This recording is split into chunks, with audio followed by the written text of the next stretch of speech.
Welcome, today in front of me OnePlus Nord CE 5G, and I'll show you how to enable or disable Google Feeds on this device.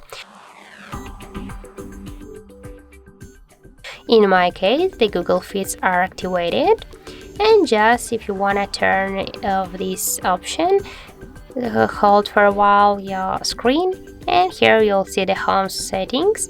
Just go there, and here you'll see the Google switcher. Just to disable the Google Feeds, tap here once on the switcher, and now we'll check.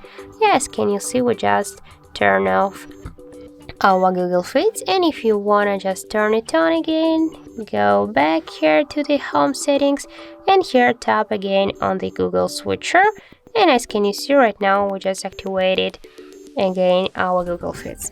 So that's how it looks. If you find this video helpful, remember to leave a like, comment and subscribe our channel.